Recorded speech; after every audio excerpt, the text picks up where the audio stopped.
English after I answer it in Spanish. So any other languages, you know, won't be able to do it. But those two, and then, so look, when I took over Secretary of State, I'll refer you back to the hearings we had in the Senate in January about the role I hope to play. And I believe very strongly this president was elected. One of the reasons why he was elected, very specific things, but one of the reasons why President Trump was elected is sort of an understanding among the American people that our foreign policy was in need of a complete recalibration. A recalibration because the world had dramatically changed. Many of the institutions, policies, assumptions that our foreign policy was operating under were built upon a world that no longer existed.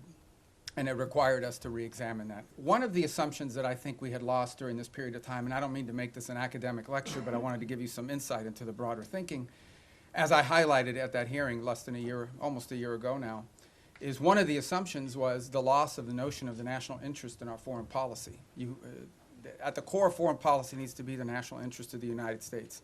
Now, that doesn't mean that there aren't issues and things we care about in the world, but at its core, the core principle of the national interest, the core principle behind our foreign policy needs to be our national interests. So you have to, first of all, define what is the national interest, and then you have to apply it.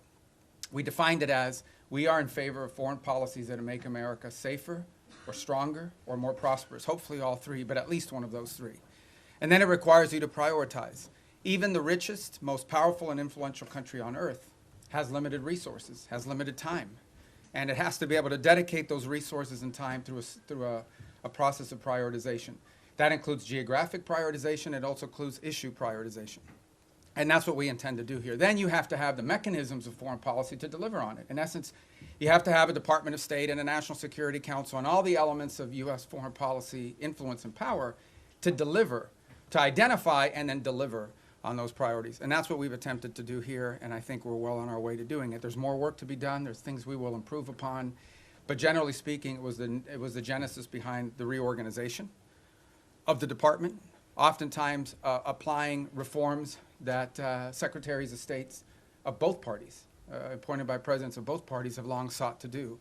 And we're very proud of that going into effect and continuing to work forward.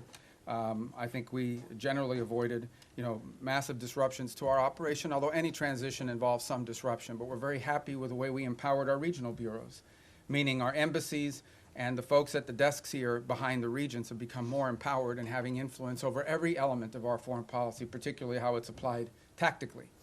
At the same time, one of the things we looked at is foreign aid. Foreign aid is not a separate activity of the United States government. It is an element and a tool of our foreign policy, and it should be used for the purpose of furthering the national interest. That doesn't mean we don't care about human rights. That doesn't mean we don't care about starvation. That doesn't mean we don't care about hunger. That doesn't mean we don't care about humanitarian need. What it does mean, however, is that even foreign aid, which is not charity, it is an act of the U.S. taxpayer. Now, American charities are free to give their money to whoever they want, as long as it's not a sanctioned entity. But the United States and the taxpayer money should be spent in furtherance of our foreign policy, should be spent in places and on things that further our foreign policy, and even that is not unlimited. We have a limited amount of money that we can dedicate to foreign aid and humanitarian assistance, and that has to be applied in a way that furthers our national interests, and that's what we have sought to do as well.